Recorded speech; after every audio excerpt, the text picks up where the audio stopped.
vontade, certo? Se tiver alguma pergunta, algum comentário que você queira responder, também fique à vontade, tá? A gente vai batendo um papo informal e agora eu vou começar a pedir para você se apresentar, falar quem é você, você trabalha em alguma empresa, o que você faz, fale um pouco de você e depois a gente vai entrar aí no nosso tema de eficiência energética. É o seguinte, eu trabalho, na verdade eu comecei trabalhando com eficiência energética já foi na década de 90, que eu trabalhei junto com um amigo meu num programa do Sebrae, e esse programa a gente fazia um diagnóstico de conservação de energia nas empresas, e até foi a época que eu comecei a me empolgar com o negócio de energia elétrica. Eu fazia faculdade na época de engenharia elétrica, acabei não concluindo por questão de trabalho e várias coisas. E hoje eu comecei, e depois eu acabei concluindo engenharia, mas fiz engenharia de produção na FAESA. Eu sou técnico em eletrotécnica também, então tem sempre a ver, tive sempre a ver com engenharia e com energia, vamos dizer assim. Uhum. Aí depois no ano 2000, depois do ano 2000, eu trabalhei uma época ainda com a parte de energia, depois continuei com... No final de 2007, 2008, eu comecei a trabalhar com gestão de projetos e fiz uma pós-graduação na área de gerenciamento de projetos. E nesse meio tempo, aí eu me mudei, saí de Vitória, fui morar em Santos, trabalhei no Rio, trabalhei no Maranhão, várias coisas com gestão de projetos. A parte de energia ficou um pouco abandonada, mas, assim, não esquecida, só um pouco abandonada. Em 2017, quando eu retornei para Vitória, que eu estava sem contrato, até porque já não tinha mais contratos de grande porte no Brasil, estava meio complicado e tal, eu resolvi voltar para a área de energia e aí comecei a trabalhar, fiz um curso e comecei a trabalhar com energia solar, fotovoltaica. Isso foi do curso até começar a trabalhar efetivamente, foi mais ou menos um ano, em 2018 que eu comecei a trabalhar, e hoje eu já tenho aproximadamente quase 20 sistemas instalados de energia solar fotovoltaica. E além disso, eu tenho alguns trabalhos que eu faço no diagnóstico de conservação de energia e de eficiência energética. Aí, para falar um pouco de eficiência energética, a parte de energia é uma coisa muito ampla, né? Todo mundo precisa de energia, todo mundo usa energia, e muita gente pode hoje gerar energia.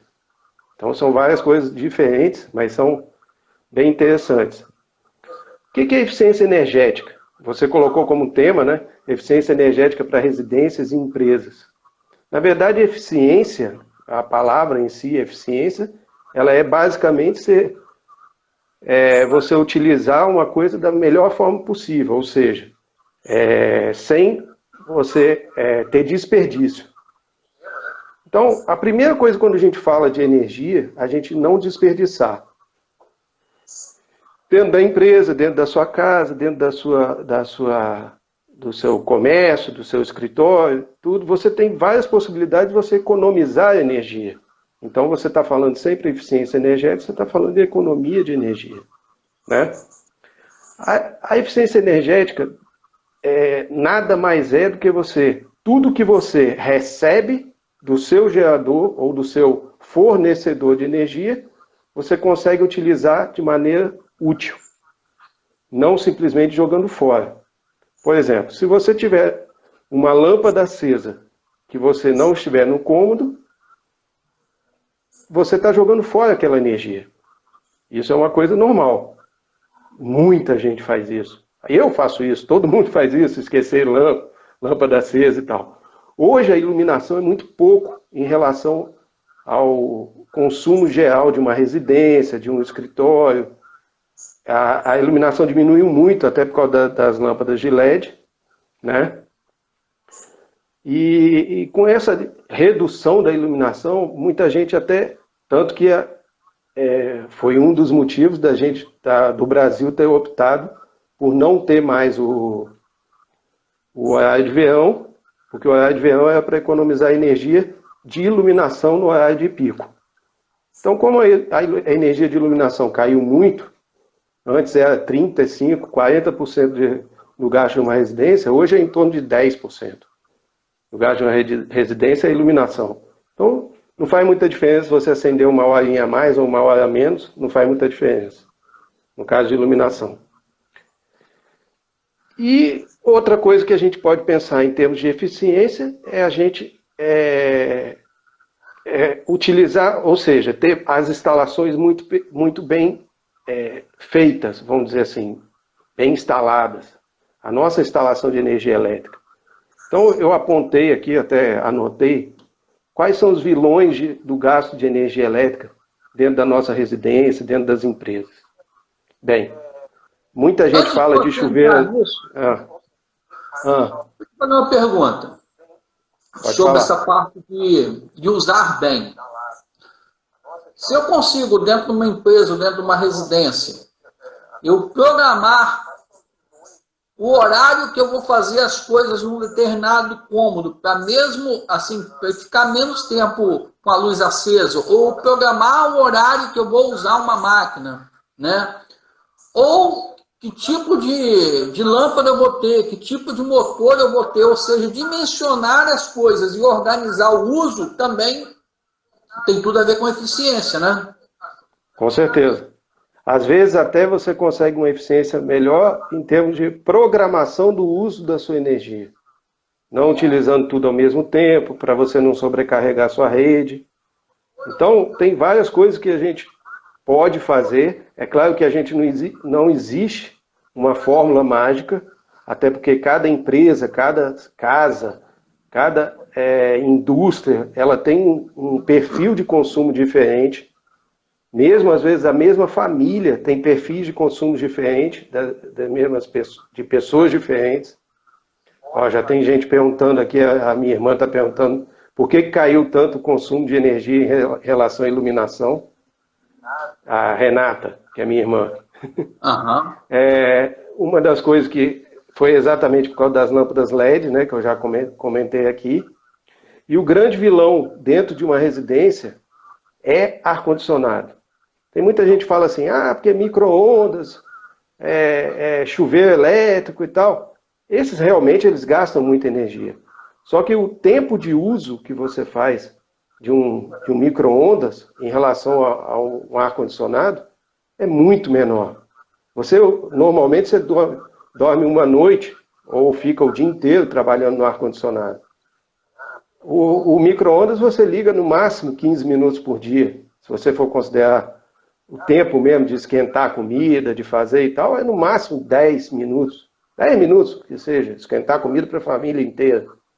Né? Porque todo mundo coloca 1 minuto, 1 minuto e meio. Então é muito pouco. Porque o consumo de energia é sempre a potência, quanto maior, mais se consome energia, e multiplicado pelo tempo que ele fica ligado.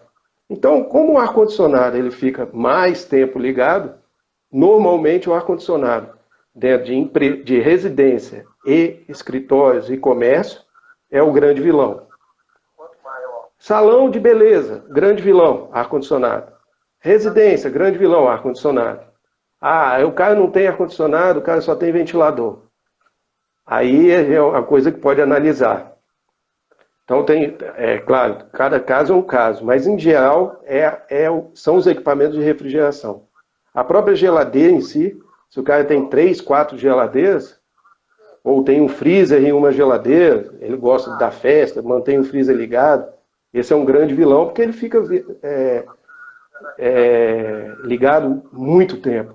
E muitas vezes as pessoas, ou o equipamento está mal ligado, está mal regulado, que fica gelado à toa, gelando, por exemplo, fica no frio máximo e tudo, e aí ele fica mal regulado, gasta mais energia do que o necessário, aí você perde a eficiência, ou então, às vezes, até o próprio defeito do equipamento. Isso vale também para o ar-condicionado. Então, o ar-condicionado, principalmente quando ele está mal regulado, por exemplo, se você deixa o ar-condicionado que fica no frio direto, ele passa a ter passa a ter um grande problema nele, porque você não desliga o compressor. Então ele fica sempre na potência máxima trabalhando. Com isso você vai ter um grande custo de energia elétrica. E um desperdício, naturalmente, porque não adianta você colocar um ar-condicionado, botar 16 graus dentro do quarto, você botar cheio de cobertor. É melhor você botar 20 e poucos graus, ficar numa temperatura agradável, você pode dormir eventualmente até sem camisa. Ou só se cobrir com uma coberta leve. Então isso passa a ser bem mais eficiente nesse sentido. E nas indústrias, aí tem, em geral, a grande maioria, por exemplo, indústria alimentícia, equipamento de refrigeração normalmente é um grande consumidor, compressores, compressor de ar, e muitas vezes fornos elétricos, essas coisas que tem nas indústrias. Então a indústria não tem muito um padrão. Então quando a gente fala de eficiência nas indústrias, a grande coisa que a gente tem que fazer é buscar aonde está gastando mais e que é o trabalho de diagnóstico que eu já fiz em algumas empresas e tal. Eu vou até citar um exemplo daqui a pouquinho. O grande problema, às vezes, nas indústrias é que eles gastam, então, tem um custo muito alto com pouca eficiência. E aonde que está a grande perda de energia? No caso de indústria. No caso de indústria, a grande perda de energia, muitas vezes, é instalação mal feita, é coisa ligada sem necessidade. Eu tive numa indústria fazendo uma consultoria, no sul da Bahia até, uma indústria de laticínios. E ele me contratou para a gente fazer um levantamento de por que ele estava gastando tanto de energia. Ele tinha uma conta na faixa de, acho que 20 e poucos mil reais, e ele tinha subido para quase 30 mil reais no mesmo mês, em 2 meses. E ele tinha um gerador de energia que ele ligava todo dia no horário de pico. Porque a energia de indústria e tudo, a pessoa paga mais quando está no horário de pico, paga mais barato quando está no horário fora de ponta. Ponta e fora de ponta. No caso, ele entrava com um gerador a diesel, que compensava para ele, para atender toda a demanda da fábrica dele. Só que o gerador estava entrando quase meia hora antes do horário de ponta, e estava saindo meia hora antes do horário de ponta. Então, em vez de ele trabalhar de 18 às 21, ele estava trabalhando de 17h30 às 20h30, e essa meia hora que ele ficava consumindo da energia mais cara, sem o gerador de energia. Então o gerador estava gastando a mesma coisa, só que estava gastando mais com o horário de ponta, porque ele usava normalmente no horário de ponta, achando que estava trabalhando com o gerador. Então, só com a regulagem do gerador, a gente economizou quase que 5 mil reais por mês que ele estava gastando a mais. Então, esse é um trabalho de eficiência, nesse caso, foi uma eficiência energética, mas na verdade eficiência como você até comentou, questão de controle de gasto. E aí você tem uma eficiência melhor. Eu faço consultoria em algumas empresas aqui no sul do estado do Espírito Santo, e dentre elas tem várias indústrias. E o que a gente está percebendo é que agora que os empresários estão começando a perceber que vale a pena contratar um profissional para repensar o processo produtivo dele em todos os sentidos, inclusive na parte de custos também. Né? Exato. Porque para você, de repente, fazer um problema de eficiência energética, talvez você tenha que mudar até o processo produtivo para que determinado equipamento ele seja usado na parte da manhã ou na parte da tarde, exatamente, ou seja usado em dias intercalados, usa um dia da semana, não usa o outro, ou usa no final de semana e tal, ou usa no turno da noite, ou usa no turno da manhã. E Exato. aí, para isso, você tem que mudar igual você falou que você fez uma pós-graduação, uma especialização em gestão de projetos, né? Você tem que transformar aquele processo produtivo dele ali num projeto produtivo, para que a Exato. gente possa ser analisado e estudado todos os detalhes, né? Porque, É, às vezes, é um pequeno detalhe que poderia ser melhor organizado, como, por exemplo, um cronograma de trabalho, a mudança até do layout da empresa, atualização do parque industrial, ou, sei lá, manutenção preventiva, né? Então, são inclusive, muitos detalhes, né? inclusive, muitas empresas, até fabricantes de motores, alguns fabricantes de motores, alguns fabricantes de lâmpadas, eles promovem troca de equipamento por equipamentos mais eficientes, no caso, motores de melhor eficiência, gastando menos, fazendo a mesma, gerando a mesma produção. Então, são coisas que a gente pode fazer um trabalho adequado em cada empresa, e é como eu falei, esse trabalho tem que ser feito de caso a caso. Não adianta a gente pegar uma fórmula do bolo e aplicar para todo mundo. Outra coisa Tem que gente também é um perguntando aí grande... sobre energia solar. Eu sei, até eu já vi aqui que é minha prima, Márcia, mora lá no Rio, ela. Tudo bem, Márcia? A energia solar nós vamos comentar um pouco depois, mas é um pouco mais para frente. Eu vou falar um pouco mais de eficiência, depois a gente fala das fontes geradoras. A outra coisa que ajuda bastante a reduzir o consumo de energia é a parte das instalações em si. A instalação de energia elétrica, ela é uma coisa muito importante no consumo. Eu já entrei em empresas que tinham... Eu já entrei numa empresa, inclusive aqui na Grande Vitória, que tinha dentro do painel, tinha um rato morto, e o painel estava muito sujo, por que ele estava? Ele estava sem manutenção nenhuma. E o cara me falou, ó, tem um rato morto ali dentro, ninguém quis desligar o painel para tirar ele. Falei, mas como pode? Falei, não, a gente não faz manutenção nem nada e a gente a coisa está funcionando desse jeito. Então, o que acontece com isso? As empresas ficam não só a empresa, mas também na residência acontece isso. Ah, está funcionando, pode deixar assim. E aí, quando dá o problema, normalmente o que dá? É um incêndio, ou às vezes dá um curto-circuito, queima um equipamento, e o caso mais grave é o incêndio, né? Mas, e coisa que ninguém vê, que muitas vezes são pequenas fugas de energia, que essas fugas, o que acontece? Geram faíscas, pequenas faíscas e tal, e pode acontecer de sobreaquecer, e isso gera uma perda de energia. Então, às vezes, chega a 10, 15% do consumo, dependendo de como está a sua instalação elétrica, com a instalação elétrica mal feita. Então, uma das coisas que a gente faz na eficiência energética, que a gente pode fazer, é reduzir, melhorar ou trocar. Às vezes fala assim, mas como é que eu vou trocar toda a minha instalação? Bem, é como você falou, com planejamento, com cronograma, com tudo.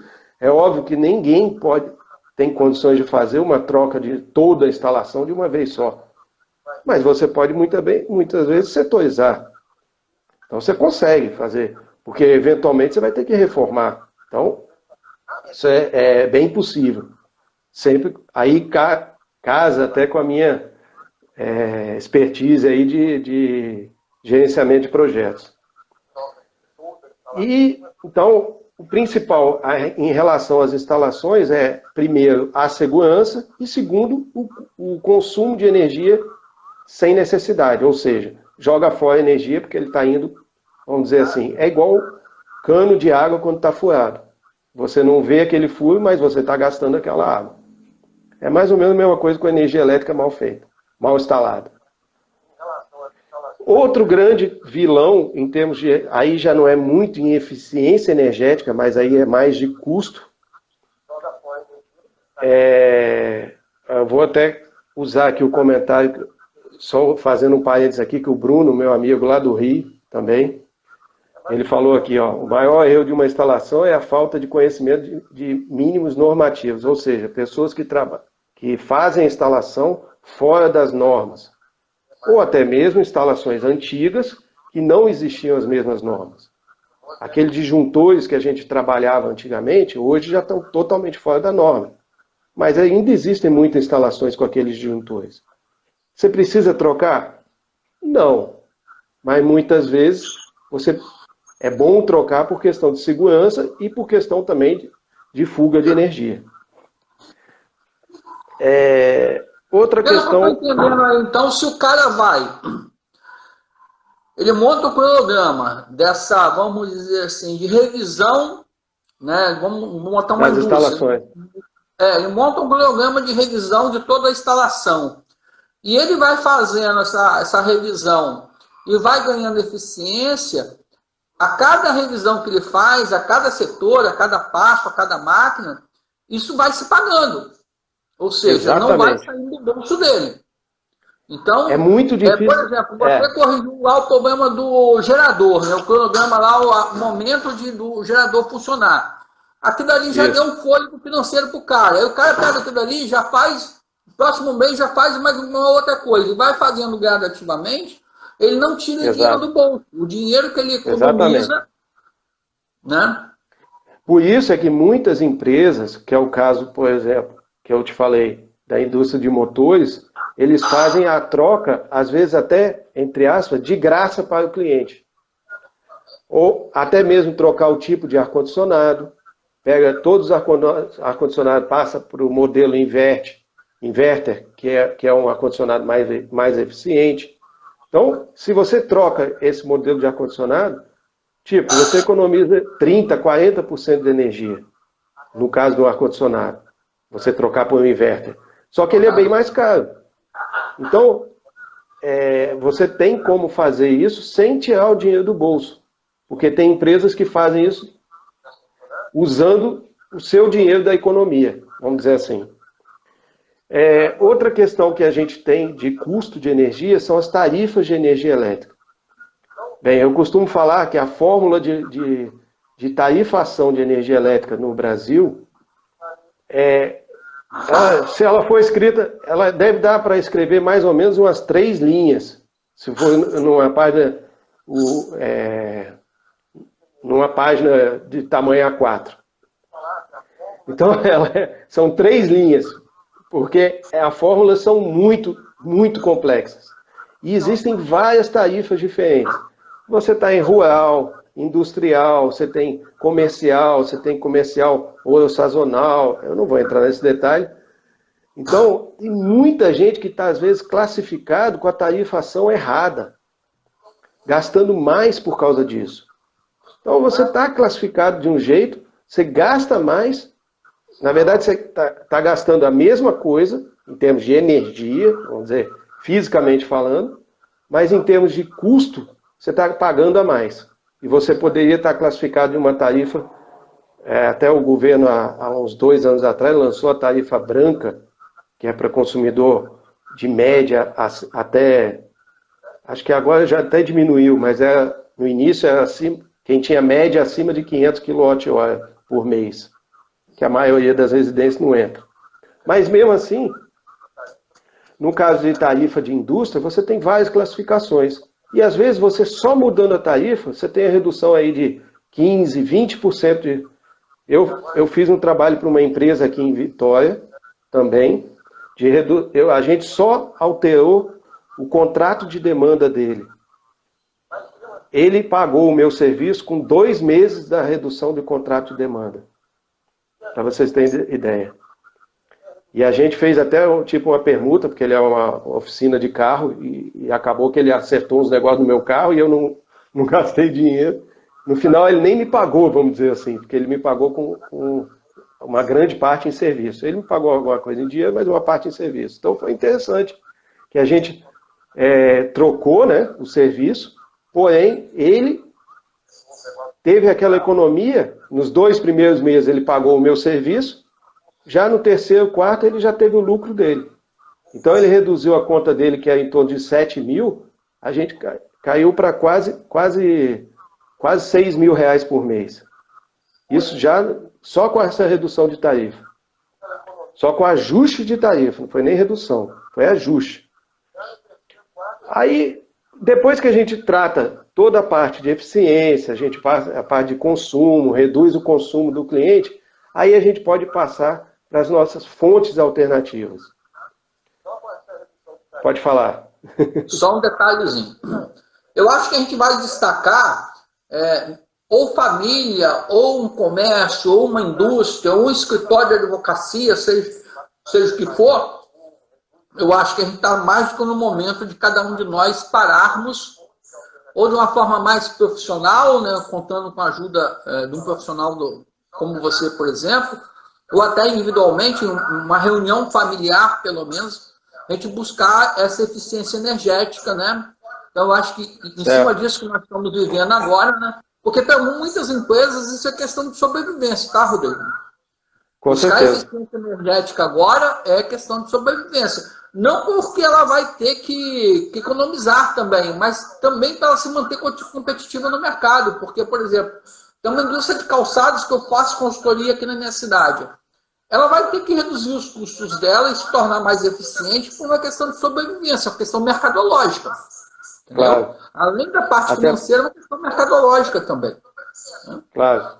Até Então, porque... esse é o termina momento, aí. individualmente com as nossas famílias, dentro da nossa casa, fazer algumas reuniõezinhas, ou se temos uma empresa, alguma coisa assim, buscar um profissional, igual você vai entrar agora na energia solar, na fontes alternativas, a gente buscar implementar alguma coisa disso para que a gente tenha viabilidade nos próximos anos para as nossas residências ou para as nossas empresas. Aí você ia mudar a chave da nossa conversa. Isso. Depois que a gente faz esse trabalho, isso eu costumo até oferecer algum trabalho, por exemplo, na parte de tarifas e tal. Muitas vezes a gente faz até sem cobrar nada do cliente, porque ele já está procurando a gente, até por causa de energia solar, ele procura a gente e tal, e a gente já faz um ajuste de tarifa, porque isso é um trabalho muito, muito pequeno, que eu só faço uma análise, assim, pequeno no sentido de que demanda praticamente uma análise das contas de energia, não que é pequeno de valor, né? Mas assim, o que acontece com essa? Às vezes a gente oferece isso, aí o cara fala assim, pô, mas como é que eu posso economizar mais? Bem, aí você vai ter que ser suas fontes alternativas. Então, exemplo daquela indústria de laticínios que eu falei inicialmente. Para ele lá, aquele gerador diesel trazia uma economia média, que se ele deixasse ligada a energia normal, pagando no horário de ponta, ele gastava, sei lá, 15, talvez 12 a 15 mil reais por mês a mais. Aí, considerando o custo do gerador e tal, ele gastava em torno de 8 a 10 mil reais por mês a mais de energia se ele não tivesse o gerador. Aí você fala assim, pô, mas o gerador é a diesel? Não é uma fonte... Bem, é uma fonte alternativa, só não é renovável, mas é uma fonte. E muitas vezes existe o gerador a gás também. Alguns hospitais, muitos hospitais, utilizam o gerador a gás aqui no Espírito Santo, que eu conheço, né? Eu falo daqui, mas isso deve ser no mundo inteiro praticamente, que no horário de ponta eles usam o gerador a gás porque o gás é uma fonte fácil de chegar, é barato o gás, ele chega fácil, é limpo e é muito mais barato do que você implantar, por exemplo, a energia solar, eventualmente. Então, muitas vezes, só para aquele horário de ponta, você bota o gerador a gás. Ou a diesel, ou a lenha. A pessoa, pô, mas a lenha?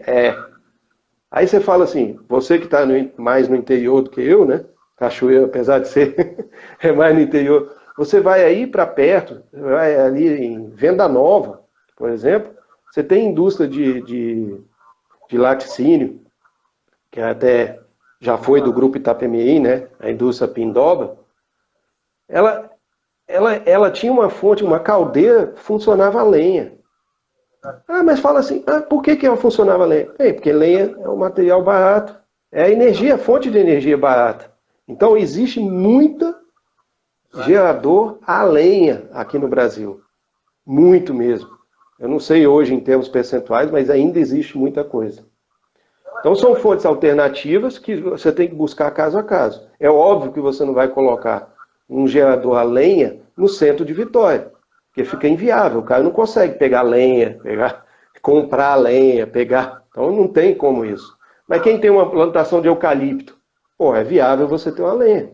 Porque você vai usar 1, 2, 3 árvores a cada mês, sei lá, quanto de eucalipto. Mas é eucalipto. Você planta. Então, é normal. É barato. E as outras fontes, que são as fontes que estão mais em alta hoje, que me trouxe até de volta para o mercado de energia, são as fontes renováveis. As mais conhecidas e as mais utilizadas, que entram dentro da mesma legislação aqui no Brasil, são a energia solar, energia eólica e energia de biomassa. Que nada mais é do que você queimar alguma coisa vegetal. A energia biomassa hoje é muito utilizada. Todas as usinas de açúcar e álcool são movidas à energia de biomassa. Então elas têm uma geração própria, na época de safra. A própria indústria ela é movida por essa geração própria, né, na safra. Fora da safra, eles usam a energia da concessionária para atender a demanda fora da safra, que normalmente é muito menor, até porque eles nem produzem. Vou aproveitar e beber uma aguinha aqui também. Então, a biomassa ela é muito mais no interior, naturalmente. Eu vou fazer um comentário aproveitando uma pessoa que entrou aí, que trabalha muito com café, que é o Marcos Magalhães, que é meu amigo. Entrou aí para assistir a live. E o Marcos pode saber disso, deve saber disso, que no interior existem muitos geradores ligados à biomassa, inclusive com palha de café, com bagaço da cana, com N insumos que no interior, até mesmo com fezes de animais, com esterco, você pode gerar biomassa. Então é uma fonte bastante promissora e que vem crescendo bastante no Brasil. Outra fonte que é muito conhecida é a eólica.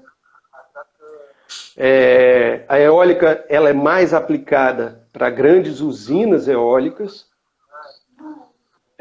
Tipo assim, a usina eólica, elas são... Desculpa, eu perdi o raciocínio.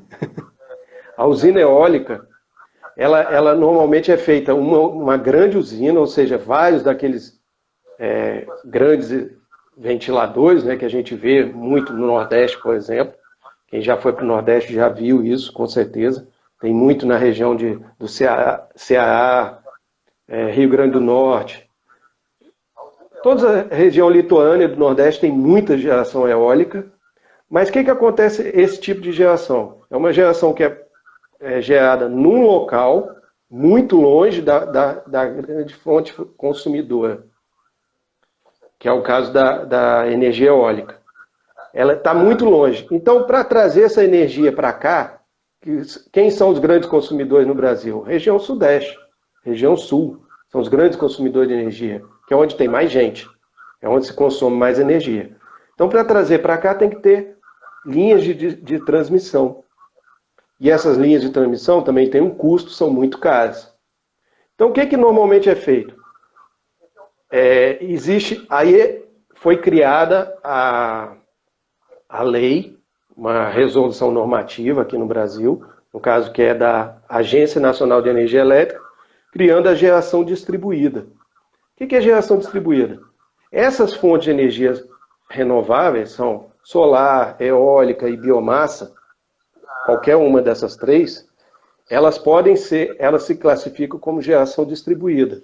Ou seja, a geração é ao lado ou dentro da onde está sendo distribuída energia, ou ao lado do consumidor de energia, ou ao lado, no caso, ou dentro do consumidor, que é o caso da energia solar na grande maioria das vezes. A energia solar tem duas, então, tanto na biomassa, como na solar, como na eólica, você pode trabalhar dessas duas formas. Ou você ter uma usina que gera grande quantidade de energia e leva através de uma linha de transmissão, ou então dentro do consumidor. No caso das fazendas, no interior, muitos trabalham com biomassa. Então a energia não sai dali. E qual é o conceito de geração distribuída? Bem, energia solar, energia eólica e energia biomassa, tanto as três renováveis, elas são consideradas energias intermitentes. Por que intermitentes? Porque ela pode... A hidrelétrica também é considerada renovável, tá, gente? Então, lembrei agora. Ela é intermitente. O que acontece? Ela nem sempre vai gerar a mesma quantidade de energia. No caso da solar, só de dia.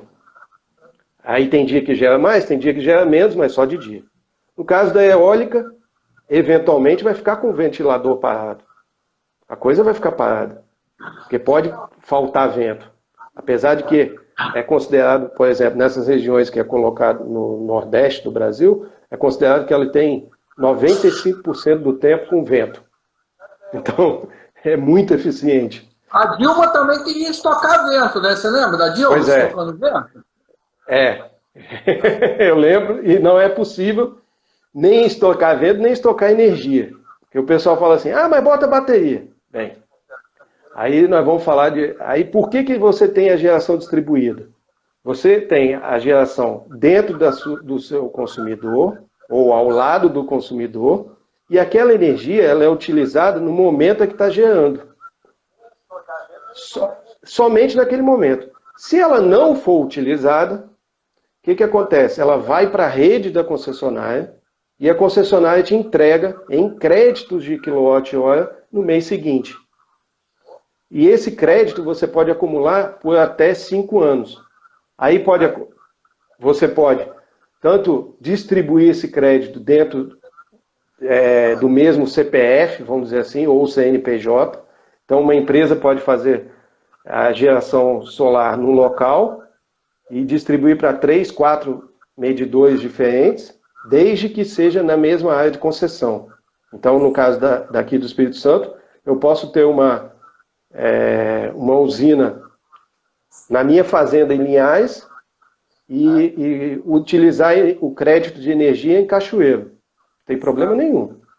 Porque, na verdade, eu estou utilizando o crédito da energia. Lá em Linhares eu coloquei na rede, e aí em Cachoeiro ele está me entregando em crédito. Nada mais é do que uma operação de débito e crédito. É isso que funciona a geração distribuída. Então a geração distribuída ela é bem simples de entender quando a gente entende essa questão do crédito. Aí o pessoal fala assim, mas eu preciso que funcione esse motor aqui com energia solar. Olha, você nunca vai ser... O que a gente faz normalmente? Como é que a gente faz a conta da energia solar? No caso das outras também é a mesma coisa. A gente pega pela média do consumo no último ano e faz um projeto faz um projeto que ele vai gerar a média de consumo que ele consumiu no último ano. Então aquele projeto vai gerar aquela média de consumo. É óbvio, a gente está lidando com coisa da natureza. A gente espera que ele gere aqueles quilowatt-hora por mês. Pode ser a mais e pode ser a menos. É claro que quando a gente faz um projeto, a gente sempre tenta colocar um pouquinho a mais, até porque o sistema ele tem sempre uma perda. Ele tem perda por causa de sujeira, ele tem perda por causa até questão de temperatura, ou maior ou menor ele tem perda, ou não. E tem perda até do próprio sistema, em termos de instalação elétrica, cabo, essas coisas todas também vão ter perda. A perda começa quase, vamos dizer assim, menor logo que você instala o sistema, mas quando ele vai ficando velho, ele vai tendo mais perda. Isso é igual carro, é igual a gente também, né? Quando vai ficando velho, também vai perdendo mais coisa, tendo menos energia. Então é mais ou menos a mesma coisa. Então, que antigamente esses projetos de energia solar, que são mais populares, agora a gente vê comumente, né? Sim. Antes era um negócio fora da realidade, agora você vê residências relativamente simples, né? Com Exato. já os projetinhos, algumas pousadas, algumas pequenas empresas, elas já Porque estão, né? É uma coisa bem popular e bem fácil de se fazer, né? Não está mais complicado. A tecnologia hoje o evoluiu projeto... também. Exato. E aí você tem vários aspectos que a gente tem visto no mercado aí nos últimos 2 anos, vamos dizer assim. Primeiro, que cada placa, as placas vão melhorando a eficiência.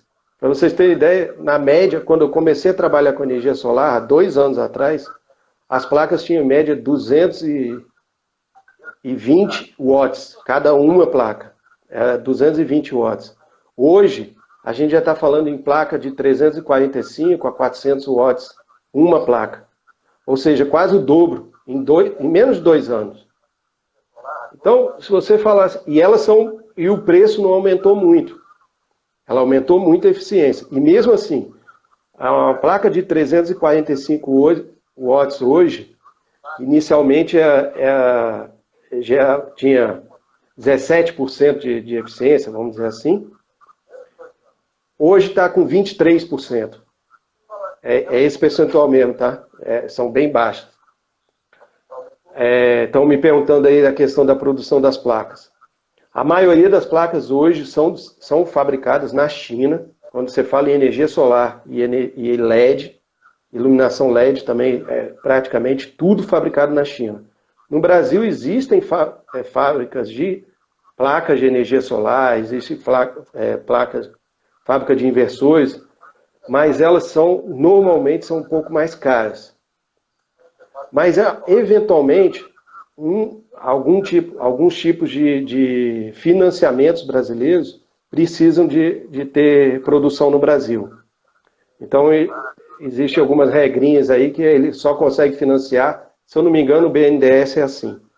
Você só consegue financiar energia renovável se você tiver produto produzido no Brasil. Então, tem umas regras aí. Mas, principalmente, elas são fabricadas na China, são de excelente qualidade, tem várias marcas, não tem muita, não tem, assim, eu nem saberia dizer qual é a melhor marca. Na verdade, a melhor é sempre custo-benefício. Hoje o mercado brasileiro... marca é você escolher bem um profissional que saiba selecionar isso bem para a pessoa, né? Exatamente. Porque o que acontece hoje no Brasil? Comprar esse material é uma coisa. Eu vou comprar na intuição. Se o Rodrigo for comprar isso para mim, o Rodrigo vai comprar na técnica. Já muda consideravelmente, né? Então, às vezes a gente, eu vou comprar uma determinada coisa, eu vou montar, até para montar uma energia, uma iluminação no meu jardim, no meu sítio, na minha chácara, aquela iluminação que carrega de dia, que fica funcionando de noite, né? Então eu acho que fazer dentro da técnica é sempre mais barato, vamos dizer assim. O que acontece hoje no Brasil? Hoje você tem alguns distribuidores, muitos distribuidores de material energia solar. Aqui no Espírito Santo, do meu conhecimento, tem 3 ou 4. Esses distribuidores, eles trazem os equipamentos, tanto o inversor como as placas, da China para cá. E aí, depois disso, você tem a figura do integrador, que é a pessoa que faz a especificação, o projeto e a instalação.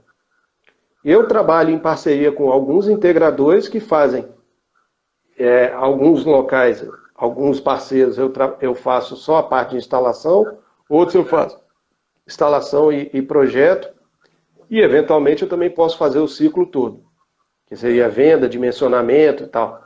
O dimensionamento hoje facilita bastante pelo fato de que você consegue fazer pelos próprios sistemas desses distribuidores, eles permitem você dimensionar.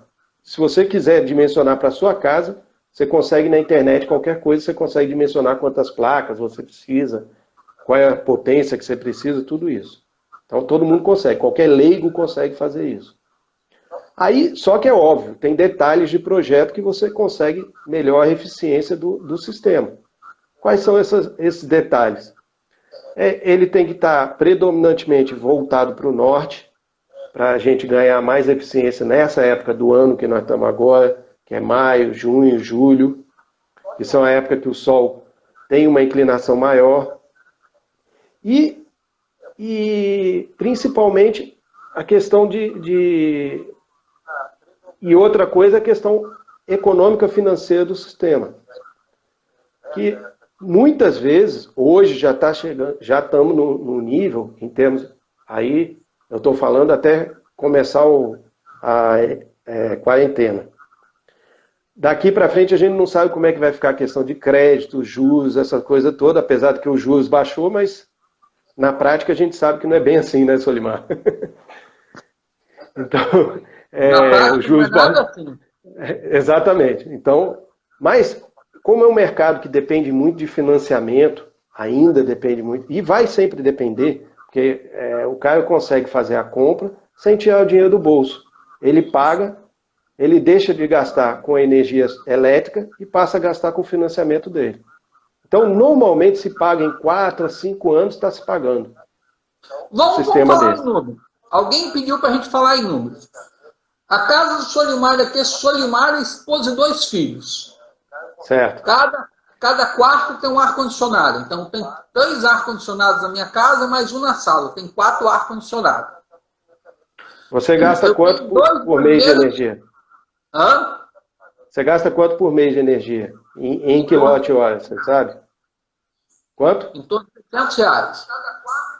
O pessoal 800? Usa muito ar-condicionado aqui em casa. Cachoeiro Itapemirim. Já ouviu falar em Cachoeiro Itapemirim? Claro, claro. E aí, como ficaria o projeto para essa casa? Independente de quanto a casa consome, que aí serve para todo mundo. Vamos dizer que você vai fazer um projeto para uma casa com 2 banheiros, né? E uns 2 ou 3 ar-condicionados. E aí? Quanto essa família a gente faz com o projeto? Aproximadamente. Algo aproximado. Eu diria assim, um sistema que vai gerar em torno de 1.000 kWh por mês, ele tem a possibilidade, ele tem mais ou menos um custo. É que o custo varia muito de acordo com o material, marca, mas eu vou falar assim, mais ou menos o que eu tenho instalado aí nos últimos meses. Projeto médio, algo padrão, razoável, normal. Ele custaria hoje em torno de 35 a 40 mil reais. 45 mil. Aí depende, depende do telhado, depende da forma com que você vai colocar, quanto você quer gerar, depende de várias coisas, mas a grosso modo, vamos colocar 40 mil reais por mês. Aí se você considerar, vamos fazer a conta redonda, você pagando 800 reais por mês, você vai deixar de pagar em torno de 700 reais por mês. Né? Porque uma parte você sempre vai continuar pagando, que é o seu mínimo de energia e a tarifa de iluminação pública, que isso é uma tarifa cobrada pela prefeitura e não é pela concessionária de energia. A concessionária de energia cobra na conta, mas ela repassa integralmente a conta, ele repassa integralmente para a prefeitura. Então, você gasta aí, em vez de 800, você vai passar a gastar 100 e poucos reais por mês. Isso se tiver um projeto bem dimensionado. É claro que no primeiro mês, segundo mês, terceiro mês, nem sempre você consegue essa eficiência toda. Até porque você sempre tem aquela questão de crédito e débito, que muitas vezes você não consegue. Às vezes você pega um mês com mais chuva, mesmo que é menos chuva, mas ele está mais nublado. Então, é complicado esse negócio. Então ele passa para 100 reais, e aí esses 700 reais você pode pagar aí um financiamento de 600. Aí é como se fosse um carro, só que com juros, hoje está até mais baixo que está mais ou menos um juros de carro. É como se você estivesse gastando aí 700 reais por mês de carro, pagando o seu financiamento de carro. Daqui a 4, 5 anos você está com ele pago e você continuaria gastando energia, gastando de energia elétrica 100, 150 reais por mês. É uma conta. Manutenção, né? De vez em quando vai ter que dar uma manutençãozinha, como você mesmo falou, né? Que dá uma limpeza. A manutenção, inclusive, é uma manutenção muito simples, mas assim, é óbvio que, como você falou, a gente tem que sempre ter, tem que ser feita por profissional habilitado. E outra coisa que agora me perguntaram muito interessante, que acabaram de me perguntar aqui antes da Renata, se sobrar energia é possível vender? Bem, hoje no Brasil não se pode vender energia elétrica. Só quem vende energia elétrica é quem é a concessionária de energia elétrica. O que acontece? Ou você faz uma cooperativa com algum grupo de pessoas, você gera energia e todo mundo cooperado consegue usufruir daquela energia, que é o caso, inclusive tem uma em Linhares desse tipo. Você pode comprar uma cota dessa cooperativa. Ou então você pode vender, se você for um consumidor, aí você estiver no mercado livre de energia. O mercado livre de energia hoje só está aberto para quem tem uma demanda acima de 500 kW. São indústrias, a grosso modo.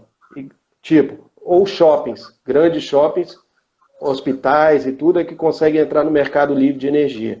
E aí você consegue vender essa energia renovável pelo valor de mercado. Que aí existe é como se fosse uma bolsa mesmo de valores, que você negocia a energia elétrica que você precisa e a que você tem para vender.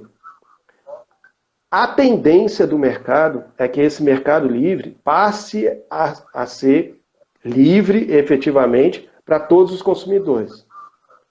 Só que isso é uma tendência que está começando a se falar e nem se sabe quando vai ser implantado isso, mas existe uma tendência disso. Alguns países do mundo, alguns estados dos Estados Unidos já tem isso aí implantado. Se eu não me engano, na Califórnia já tem isso. Se o cara tem um excedente, ou seja, você em vez de investir os seus 40 mil, você pode investir 60 mil e o restante que você gerar de energia, você poderia vender, passa a ser uma fonte de renda para você. Então, isso é uma... Hein? Entendi.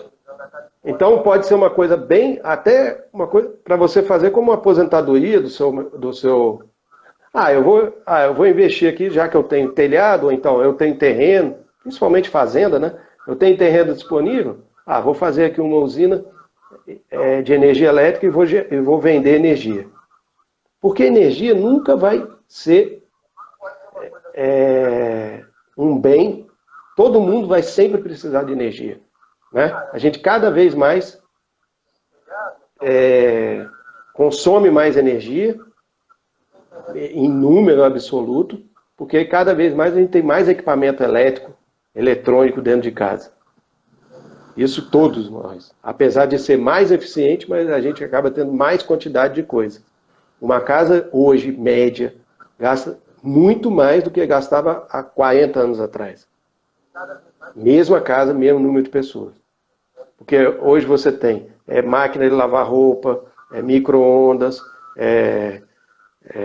panela de arroz, panela elétrica, panela de pressão elétrica, tudo elétrico você tem. E Rodrigo, cada vez mais você... Nós temos aí mais uns 3 minutos para você fazer essas suas conclusões. Senão o Instagram vai derrubar a gente e você fica sem conseguir se despedir aí das pessoas que estão te acompanhando. Já aconteceu isso hoje. Então vamos lá, suas considerações finais. Primeiro agradecer a você, Solimar, pela oportunidade. O que em relação a gente poder falar desse assunto, né? Que é um assunto que é bastante interessante. 1 hora realmente é pouco para esse assunto, porque energia, a gente vê que tem perguntas aqui que eu não vou conseguir responder. Mas depois até eu pergunto quem respondeu o negócio de financiamento. A questão então, colocar à disposição, quem quiser tirar mais dúvida, tem se quiser até colocar o meu número de celular aí para o pessoal, pode colocar, e também via Instagram, quem tiver interesse. E o que eu espero mais ainda é a gente poder continuar, terminar essa pandemia logo, né? Mais rápido possível, que é uma coisa que está deixando todos nós muito ansiosos, e que a gente possa, inclusive, um dos meios que eu creio, que eu acho que o Brasil vai recuperar é através da energia renovável. Porque é uma forma de você gerar emprego, gerar renda e ainda ter uma energia alternativa, barata, limpa, porque quando o cara deixa de gastar seus R$1.000, R$2.000, eu tenho casos de empresa que gastava R$6.000 por mês, hoje está pagando 500. Ele está rindo de orelha a orelha. Tem escolas que gastavam 7, 8, 9 mil reais por mês, hoje está gastando 100, 300, 400 reais. Então falar assim, pô, o que o cara...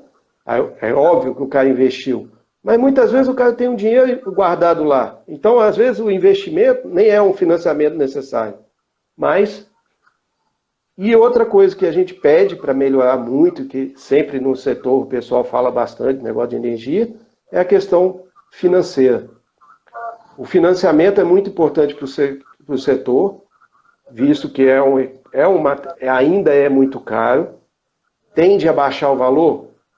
Talvez sim, talvez não, mas ao momento também que o equipamento começa a ficar mais eficiente, com maior potência, proporcionalmente ele acaba ficando mais ou menos o mesmo preço. E também os valores de serviço não caem muitos. Até porque são serviços muito especializados. Você começar, é igual você acabou falando. Não adianta a gente ter um negócio muito sem ser um profissional fazendo, que o negócio vai ficar mal feito. Então a coisa tem que funcionar bem feita. Que aí você garante 100% de eficiência no seu equipamento, no seu material. Então, e aí, me colocar à disposição, quem quiser, pode entrar em contato comigo via Instagram, via celular, via Facebook, que também acha fácil, todos são Rodrigo Braga Soares, Rodrigo Braga Ferreira Soares e tal. E agradecer mais uma vez a oportunidade sua, Solimar. Ok. Então, eu agradecer ao Rodrigo aí, muito obrigado. Eu quero agradecer as pessoas que estão nos assistindo. O Instagram está perto de encerrar nossa live aqui, falta segundos, tá? E, Rodrigo, muito obrigado. Dá um tchauzinho aí pra galera. Dá uma cena aí pra sua galera aí. Gente, obrigado pela presença de todos vocês, tá? A gente vai começar outra live agora com Lauro Rocha. Obrigado, Rodrigo.